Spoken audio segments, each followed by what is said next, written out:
Welcome to my channel Silicon Age. मेरा नाम सुखविंदर है। बहुत लोग अपने घर के लिए, अपने वर्क पर्पस के लिए एक ऐसा मॉडल ढूंढ रहे होंगे, क्योंकि आजकल मोस्टली सब कोई घर से काम कर रहे हैं और इवन कि बहुत लोग कंटेंट क्रिएटर्स हैं, उनको एक अच्छे मॉडल की रिक्वायरमेंट होती है। और बहुत बार ऐसा होता है कि हमारे पास बजट उतना नहीं होता है, तो हम कम बजट में एक मॉडल ढूंढते हैं जिसमें हमें ऑलमोस्ट सब फीचर्स मिल जाएं। ये जेब्रॉनिक्स की तरफ से आने वाला 4K अल्ट्रा एचडी मॉनिटर, जिसका मॉडल नंबर है ZAB-A28UHD। तो ये जो मॉनिटर है, इसका प्राइस जेब्रॉनिक्स ने 17,700 के आसपास रखा हुआ है ऑनलाइन। मींस अमेजोन में इतने प्राइस में मिलता है आपको। फीचर्स तो इसमें बहुत अच्छे अच्छे दिए हुए हैं, तो ये फीचर्स ऑलमोस्ट डबल प्राइस में आपको मिलते हैं। इस प्राइस में तो एक्सपेक्टेड नहीं होते हैं। तो क्या जेब्रॉनिक्स ने अच्छा काम किया है आपको इस प्राइस में? क्या वो उस फीचर्स के साथ सही में वो परफॉर्मेंस दे पा रहा है? तो इसके बारे में हम डिस्कशन करेंगे आगे। मैं आपको बता दूंगा इसका परफॉर्मेंस कैसा है, आपको इवेंट की डेमोज भी दिखा दूं, आपको आइडिया हो जाएगा। तो उसके पहले जल्दी से मेरे चैनल को सब्सक्राइब कर ले, क्योंकि मैं इस तरह के न्यू गैजेट्स लेके आते रहता हूँ, जिससे आपको आइडिया हो जाएगा कि ये कैसे है और कैसे नहीं है। चलिए फ्रेंड्स, आगे बढ़ते हैं।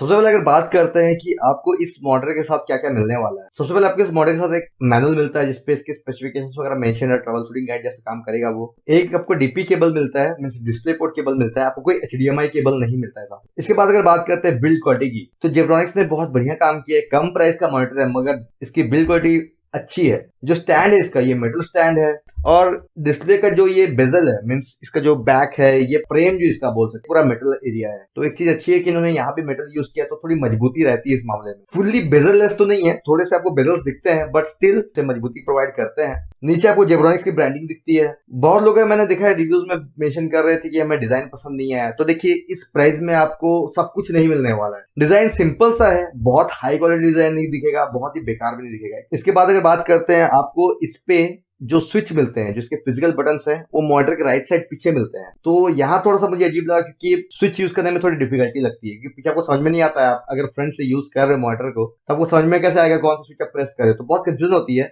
बट आस्ते आस्ते आप यूज टू हो जाते हो। साथ साथ ये आपको वेजा वॉल माउंट सपोर्ट भी देता है। वॉल में से माउंट करना चाहते हो तो यहाँ भी प्रॉब्लम नहीं है, आप आराम से माउंट कर सकते हो। साथ में आपको इसके साथ कोई स्क्रू या कोई वॉल माउंट एक्सेसरीज नहीं मिलती है, वो आपको अपने सेपरेटली खरीदनी पड़ेगी। इस मॉनिटर का नेट वेट है 4.258 kg। ये स्टैंड को लेके ये वेट है, ठीक है, बहुत हेवी नहीं है, बहुत लाइट वेट नहीं है, नॉर्मल सा है। साथ साथ इन्होंने इसके बैक साइड पे एम्बियंट लाइट भी दी हुई है। दोनों तरफ आपको RGB लाइट्स दिखती है, जो ग्लो करती है, और कलर्स चेंज होते रहते हैं। उसका कुछ खास मुझे यूज नहीं दिखा, क्योंकि इवन अगर आपके रूम में टोटल अंधेरा भी होता है, तो उतनी लो ग्लो करती है कि कुछ खास फर्क नहीं पड़ने वाला है। और आई डोंट नो कि जेब्रॉनिक्स ने पीछे ही क्यों दिया उसे। अगर मान लीजिए साइड में देती तो भी थोड़ा वो डिजाइन में काम आता, पीछे उसका कोई मतलब ही नहीं दिख रहा है। इसके बाद अगर बात करते हैं हम, इस पे आपको इनपुट सपोर्ट क्या क्या मिलता है, तो आपको इस पे इनपुट पे 4 ऑप्शंस मिलते हैं। 2 HDMI इनपुट्स हैं और 2 डिस्प्ले पोर्ट इनपुट्स हैं। डिस्प्ले पोर्ट वर्जन 1.4 का सपोर्ट मिलता है, और HDMI वर्जन 2.0 का सपोर्ट मिलता है। ये चीज पे आपको एक चीज ध्यान रखनी है कि अगर आपके पास कोई ऐसा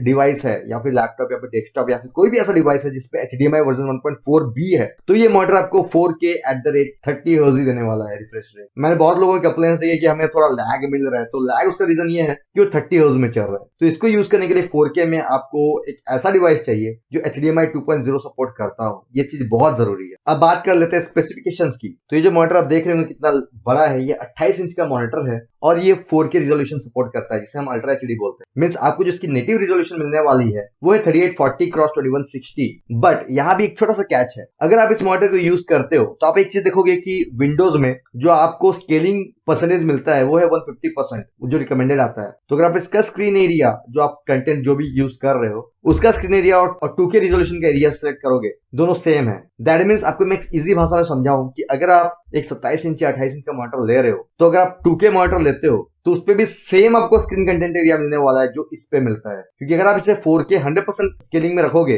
तो बहुत छोटे छोटे आइकन्स और टेक्स्ट हो जाएंगे, जो यूजफुल नहीं है। आपको मैं एक चीज बता दूं, अगर आप 24 इंच से ऊपर का मॉनिटर ले रहे हो, तो फुल HD मत लीजिएगा। फुल HD 24 इंच तक ही ठीक रहता है। 27 इंच में जैसे आप जाते हो, तो फुल HD में बहुत प्रॉब्लम आती है, बहुत बड़े बड़े पिक्सल दिखते हैं और कोई फायदा भी नहीं होता, बस स्क्रीन साइज बड़ा हो जाता है। उस केस में आपको एटलीस्ट एक 2K मॉनिटर चाहिए होगा। 2K होगा तो उस पर आपको कंटेंट ज्यादा मिलेगा। फुल HD में सेम कंटेंट मिलेगा, फायदा कुछ नहीं होने वाला है। 27 इंच के लिए बेस्ट रिजोल्यूशन है 2K, उसमें वो 100% स्केलिंग में चलता है, ये चीज ध्यान रखिएगा। ब्राइटनेस लेवल्स की बात करें, तो ये 300 निट्स की मैक्सिमम ब्राइटनेस सपोर्ट करता है। नॉर्मली। और एक चीज बहुत अजीब है जो जेब्रॉनिक्स ने कहीं मेंशन नहीं की है, इस पे HDR का भी सपोर्ट है जो कि इसके मेनू में दिखता है। और अगर आप विंडोज यूज करोगे तो विंडोज के अंदर डिस्प्ले सेटिंग्स में भी आपको ऑप्शन दिखेगा, आप इसको यूज HDR करके HDR मोड में यूज कर सकते हो। आई डोंट नो जेब्रॉनिक्स ने ये मेंशन क्यों नहीं किया है। जो भी उसका इंजीनियर या फिर जो सेल्स पर्सन था जिन्होंने इंपोर्ट किया था चाइना से, बेसिकली चाइना से ही इंपोर्ट हो रहे हैं, उन्होंने ये चीज ध्यान ही नहीं दिया कि हमने स्पेसिफिकेशंस के देख लेने चाहिए थे एक बार। तो ये उनका ही नुकसान है, उनको ये सब चीज मेंशन करनी चाहिए थी। जो इसका कलर गैमेट है अकॉर्डिंग टू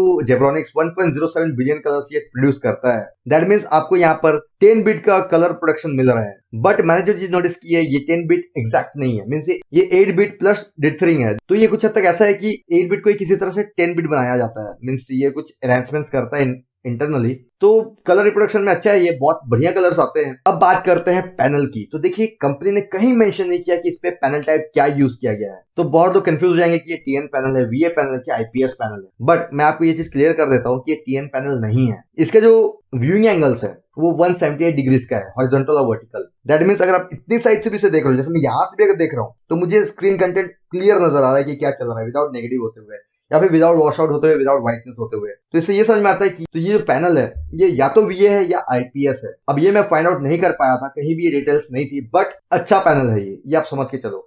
इसका डायनेमिक रेशियो भी 5:1 है जो कि बहुत बढ़िया डायनेमिक रेशियो होता है। और इसमें मुझे कॉन्ट्रास्ट और ब्राइटनेस में कोई इश्यूज नहीं लगे, बहुत अच्छे ब्लैक लेवल्स आते हैं। ब्लैक स्टेबलाइजर भी है इस पे, आप ब्लैक लेवल्स भी चेंज कर सकते हैं अपने अकॉर्डिंग, आप मैच कर सकते हैं वो कैसा कंटेंट दिखना चाहिए स्क्रीन पे। सेटिंग्स हर तरह की मिलती हैं। ये मैक्स रिजोल्यूशन जो सपोर्ट करता है वो है 4K @ 60 हर्ट्ज, तो इसका रिफ्रेश रेट 60 से ऊपर नहीं जाने वाला है। और एक चीज ध्यान देने वाली ये है कि ये आपको AMD की फ्री सिंक और NVIDIA की G-Sync भी सपोर्ट करता है। तो आपको जो स्क्रीन टेयरिंग वगैरह होती है गेमिंग करने टाइम वो नहीं होने वाली है। इसकी पिक्सल पिच भी 0.16 क्रॉस 0.16 mm की है, तो यहाँ भी अच्छा है। रिस्पॉन्स टाइम की बात करें तो ये 3 ms का रिस्पॉन्स टाइम देता है जो कि बहुत अच्छा है। और साथ साथ आपको इसको ओवरड्राइव करने का भी ऑप्शन मिलता है, मीन्स आप इसको स्टैंडर्ड, एडवांस और अल्ट्रा फास्ट मोड में यूज कर सकते हैं, जिससे वो उसको किस तरह और फास्ट कर देता है जो गेमिंग में काम आता है। साथ साथ इसमें आपको 2 स्टीरियो स्पीकर्स मिलते हैं जो 2 वॉट का पावर आउटपुट देते हैं। तो अगर आप सिर्फ मॉनिटर स्पीकर को यूज करना चाहते हो तो आप यूज कर सकते हो, बहुत लाउड नहीं है, मीन्स काम चलाऊ टाइप के हैं। अगर आपके पास ऑडियो एनहांसमेंट ऑप्शन है, जैसे मैं नाइमिक ऑडियो एनहांसमेंट यूज करता हूँ, उससे मैं उसे थोड़ा बूस्ट कर पा रहा था। तो ऐसा है कि आप कभी कभार थोड़ा बहुत यूट्यूब देख रहे हो, आप थोड़ा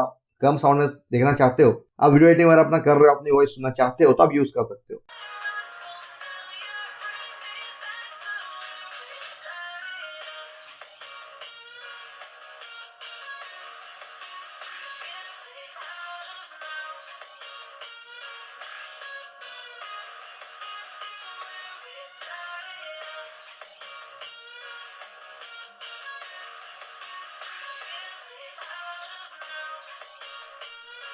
इसका जो मैक्स पावर कंजप्शन है वो है 50 वॉट्स का। इसके साथ जो अडेप्टर मिलता है वो है 12 वॉट्स का अडेप्टर, और वो 4 एम्पियर अडेप्टर है। तो आप मल्टीप्लाई करके देखोगे तो अडेप्टर जो है वो 48 वॉट्स का अडेप्टर है। दैट मीन्स ये 50 वॉट्स भी मैक्सिमम नहीं लेगा। बात कर लेते हैं मेनू की। तो इस पे आपको जो ऑन स्क्रीन मेनू मिलता है उस पे बहुत अच्छे अच्छे फीचर्स मिलते हैं, काफी कुछ आप कस्टमाइज कर सकते हो। बाय डिफॉल्ट आपको 5 प्रीसेट्स मिलते हैं, जिसमें से जो गेमिंग वाला प्रीसेट है उसमें अलग से आपको 7 प्रीसेट्स मिलते हैं, जिसमें से 3 आप मैनुअल अपने अकॉर्डिंग चेंज करके रख सकते हो। तो प्रीसेट्स में भी कुछ कमी नहीं है। ब्लैक स्टेबलाइजर आपको मिलता है, एडेप्टिव सिंक मिलता है, HDR ऑप्शन मिलता है। साथ साथ आपको इस पे सिग्नल ऑटो डिटेक्ट का भी ऑप्शन मिलता है। मींस मान लीजिए आपने HDMI 1, HDMI 2, display port 1, display port 2 पे डिवाइसेस लगाई हुई हैं, और एज ऑफ नाउ मान लीजिए आपकी सब डिवाइसेस बंद है, आपने ऐसी डिवाइस ऑन की जो HDMI 1 पे कनेक्टेड, तो अगर आप मॉनिटर ऑन करोगे तो अपने आप HDMI 1 पे चल जाएगा। और मान लीजिए आपने कोई सेकंड डिवाइस यूज करनी है जो HDMI 2 पे कनेक्टेड है, आप अगर उसे ऑन करते हो और आप HDMI 1 वाली डिवाइस को ऑफ करते हो तो ऑटोमेटिक HDMI 2 पे वो चल जाएगा। मींस जो भी सिग्नल आ रहा है ऑटोमेटिक डिटेक्ट कर लेगा और उस पर स्विच हो जाएगा वो। आपको इसमें ऑटो पावर ऑफ का भी ऑप्शन मिलता है। मींस आप टाइम सेट करके रख लो तो उतनी देर में अगर आप कुछ नहीं कर रहे हो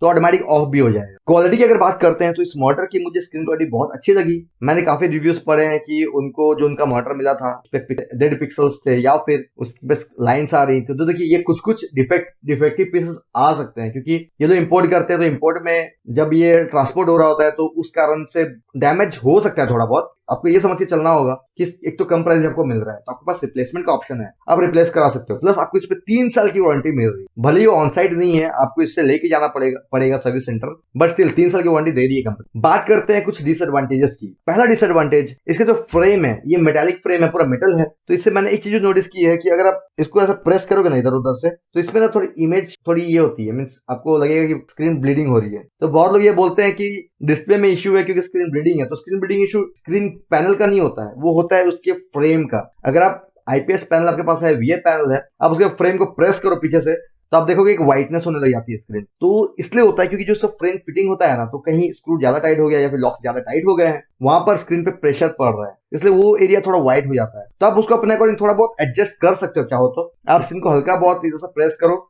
जब बैलेंस बन जाएगा स्क्रीन का तो वो व्हाइटनेस हट जाती है। तो स्क्रीन ब्लीडिंग इस तरह से आप हटा सकते हो बहुत हद तक। ये जो मेरे पास मॉडल है, इस पे मुझे स्क्रीन ब्लीडिंग नहीं दिख रही थी, हल्की सी यहाँ लेफ्ट टॉप में थी, बहुत लाइट, जो कि काम चलाऊ थी ऐसे स्क्रीन में। और मुझे पूरे अगर ब्लैक स्क्रीन भी कर दोगे और ब्राइटनेस बढ़ा भी दोगे, तब स्क्रीन ब्लीडिंग नहीं दिख रही थी इस मॉडल में, यहाँ ओके था। सेकंड मुझे डिसएडवांटेज ये लगा कि इस पे जो इन्होंने एम्बियंट लाइट दी है, जो पीछे में दी हुई है, ये कुछ यूजफुल नहीं है। इनको चाहिए था या तो साइड बॉर्डर्स में दे देता दोनों तरफ, तो ये थोड़ा एक डिजाइन दिखता। तीसरे, इसके जो बटन पीछे दिए हुए हैं, ये थोड़ा यूज करने में थोड़ा दिक्कत आता है। यहाँ पर आप बोल सकते हो कि जेब्रॉनिक्स को तो अच्छा काम करना चाहिए था। ऐसे अगर इस प्राइस में आप एक मॉनिटर ढूंढ रहे हो और आपको 4K के आपको 2K मॉनिटर भी इस प्राइस में नहीं मिलने वाला है, तो आपको जेब्रॉनिक्स 4K मॉनिटर दे रहा है इतने कम प्राइस में। मेरे तो हाईली रिकमेंडेड प्रोडक्ट है ये, मुझे यहाँ कोई कंप्लेंट्स नहीं है इसको लेके। इस प्राइस में और क्या एक्सपेक्ट कर सकते हो? आपको 4K क्वालिटी स्क्रीन मिल रही है और स्क्रीन क्वालिटी बहुत अच्छी है, आप यूज करके आपको समझ में आ जाएगा कि स्क्रीन में कोई कंप्लेंट्स नहीं है। तो ये था मेरा रिव्यू जेब्रॉनिक्स के 28 इंच अल्ट्रा एचडी मॉनिटर का। होप आपको आइडिया हो गया कि मॉनिटर कैसा है। अगर आपको ये मॉनिटर पसंद है तो प्लीज डिस्क्रिप्शन पे जाके आप इसे परचेस कर सकते हैं, मैंने लिंक प्रोवाइड की हुई है। अगर आपको कुछ भी क्वेरीज हो प्लीज कमेंट करें, मैं उनके रिप्लाई करने की जरूर कोशिश करूंगा।